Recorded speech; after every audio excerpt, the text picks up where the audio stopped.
بسم الله الرحمن الرحيم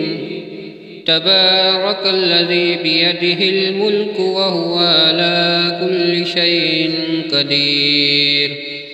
الذي خلق الموت والحياة ليبلوكم أيكم أحسن عملا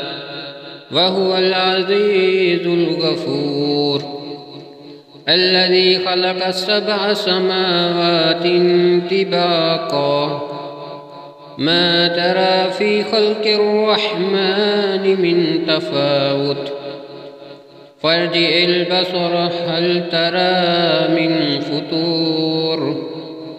ثم ارجع البصر كرتين ينقلب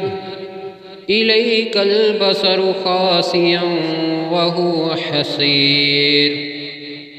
ولقد زينا السماء الدنيا بمصابيح وجعلناها رجوما للشياطين وأعتدنا لهم عذاب السعير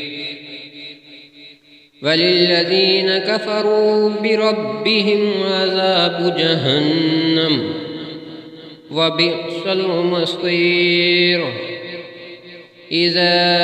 ألقوا فيها سمعوا لها شهيقا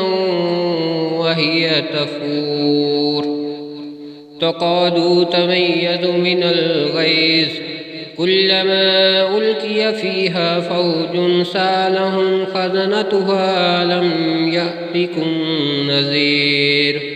قالوا بلى قد جاءنا نذير فكذبنا وقلنا ما نزل الله من شيء إن أنتم إلا في ضلال كبير وقالوا لو كنا نسمع أو نعقل ما كنا في أصحاب السعير فاعترفوا بذنبهم فسحقا لأصحاب السعير إن الذين يخشون ربهم بالغيب لهم مغفرة وأجر كبير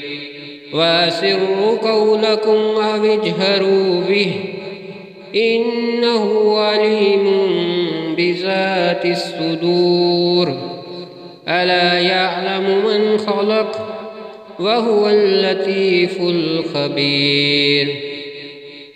هو الذي جعل لكم الأرض ذلولا فامشوا في مناكبها وكلوا من رزقه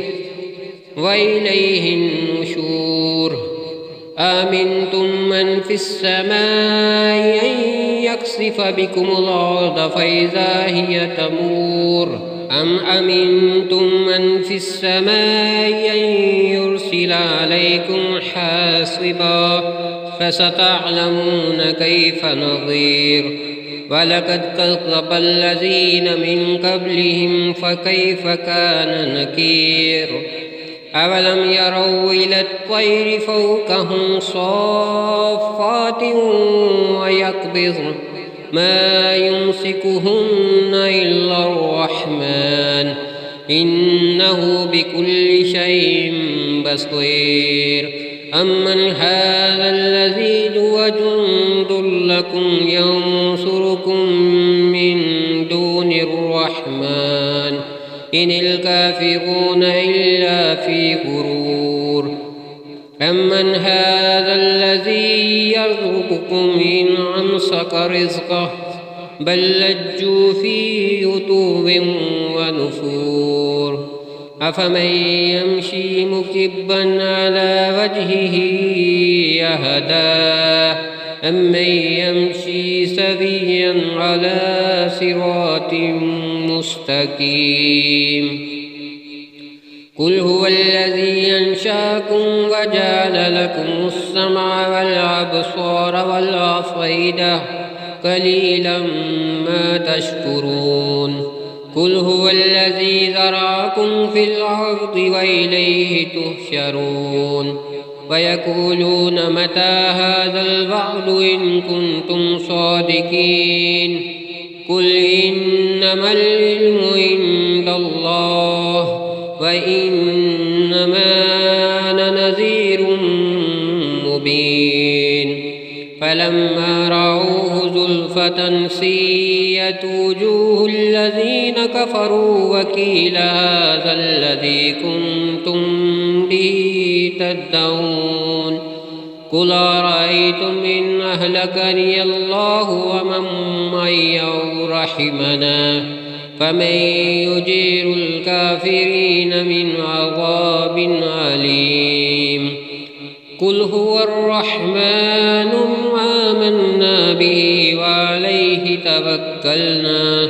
فستعلمون من هو في ضلال مبين قل أرأيتم إن أصبح ماؤكم غورا فمن يأتكم بماء معين